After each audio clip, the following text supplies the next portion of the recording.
What's going on, everybody? It's your homeboy Popular Video Games here, chilling out, maxing out, doing my thing. Alright, y'all, now in today's video, we're going to be talking about Grand Theft Auto 6, Episode 43, A Tragic Turn, my Grand Theft Auto 6 mission series. Let's get into this. The episode starts off a week after Lamar's death.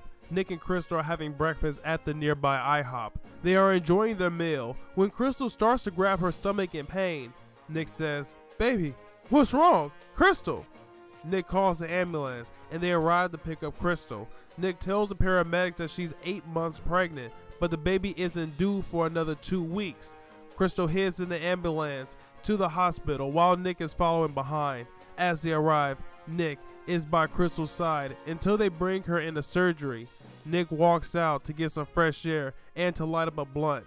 He calls Tech and some other members over to the hospital to wait with him. When they arrive, they are seated at the front entrance. The members smoke 10 blunts before Tech jumps up. He tells everyone that people are coming in with murderous intent. Of course, everyone looks strange at Tech. Tech then pulls out his gun and points it towards the entrance. There, you see Devil members running in. Tech starts to fire, killing 2 members before the Angels scattered, and a crossfire begins inside the hospital. Nick uses his powers and quickly aims and kills 4 members before being grazed in the back. He then turns and more devils come out and surround the 10 Angels. Tech manages to get behind the desk Nick was at. Nick then turns to Tech and says, "Man, how did you know they were coming? I thought you couldn't control your powers." Tech responds, "I learned how to about a week ago. After I found Lamar, now my body senses danger and it automatically reacts. I can't actually see them, just sense them." Aha! One of the Angel members screams as he gets shot in the chest. The remaining 5 Angel members move to the back way. The 30 Devil members continue to lay down fire. A member then gets shot in the chest right in front of Tech. Tech then says, "There's over 30 people and they have all the exits blocked.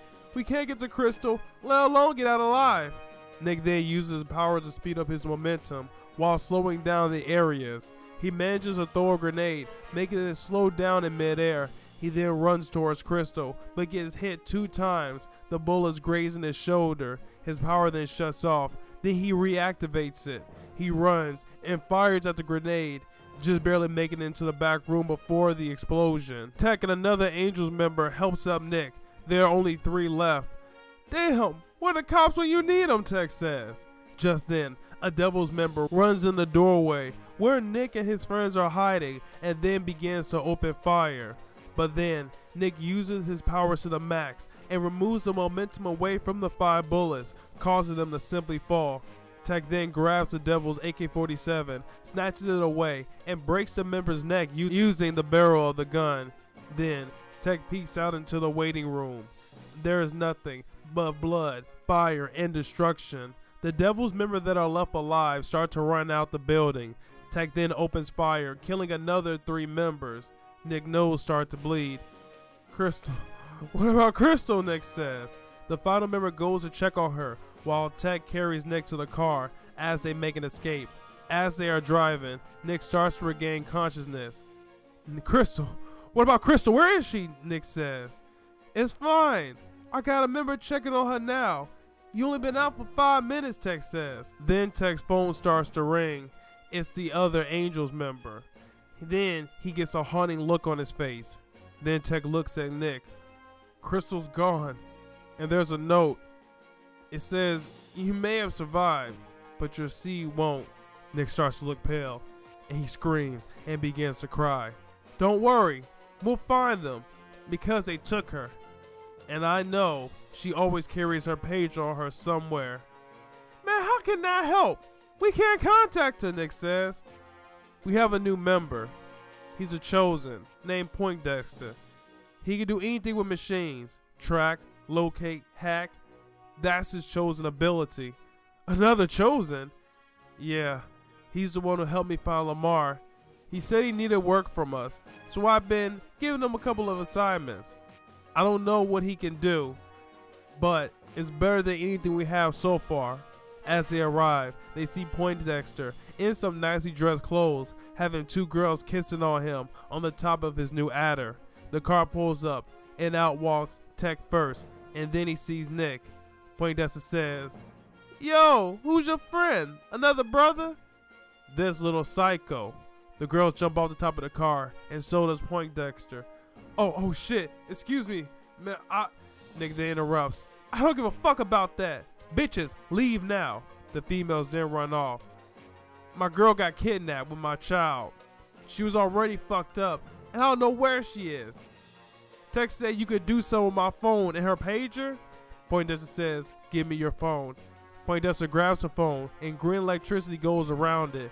Minutes pass with the electricity circling and the phone hovering. Nick then says, "The fuck type of ability is that?" "The type that only belongs to the best," Poindexter says. "Her pager keeps pinging me from an abandoned building in Oak Park." Nick and Tex speed off to the location. Once they get there, they see Crystal being pushed out of a van, landing on her stomach. Nick is about to lose it when Tex grabs him. "We're both tired. We can't use our full powers. We run out there, those 13 guards will kill us. Once she's in, I'll get close enough and see where people are." The duo wait 15 minutes and then approaches the warehouse. Tex uses his ability, but only after a few seconds he starts to get a headache. Tex then says, "I'm at my limit, but I've seen enough. Crystal was about to be executed in the backyard. 2 gunmen just brought her out." Nick then uses his powers. Immediately, he jumps and runs and increases the momentum around his body. He hits the 2 members. The attack causes Nick to cough up blood and then drop to the ground. Crystal tries to get to Nick before the gunmen start coming to the door. Tex then throws a C4 charge into the hallway and blows up the entrance. He then grabs Nick and Crystal and they get into a car and start to speed off.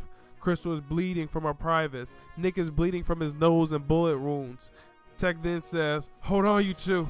Just hold on," he says as he speeds off into the distance. Guys, thanks again for watching my Grand Theft Auto 6 fanfiction episode 43. You've been an amazing audience. I will make sure to keep you updated on everything happening with my series right here on Popular Video Games. Make sure to like, comment, and subscribe for more. And people ask me this all the time. Yes, this is an original series written by me, Landstucker34. Well, that's my Xbox Live name. My name's Glenn. Haha. Anyway, y'all, thanks again for watching. This is Big Homeboy Popular Video Games here. Peace out and talk to you later.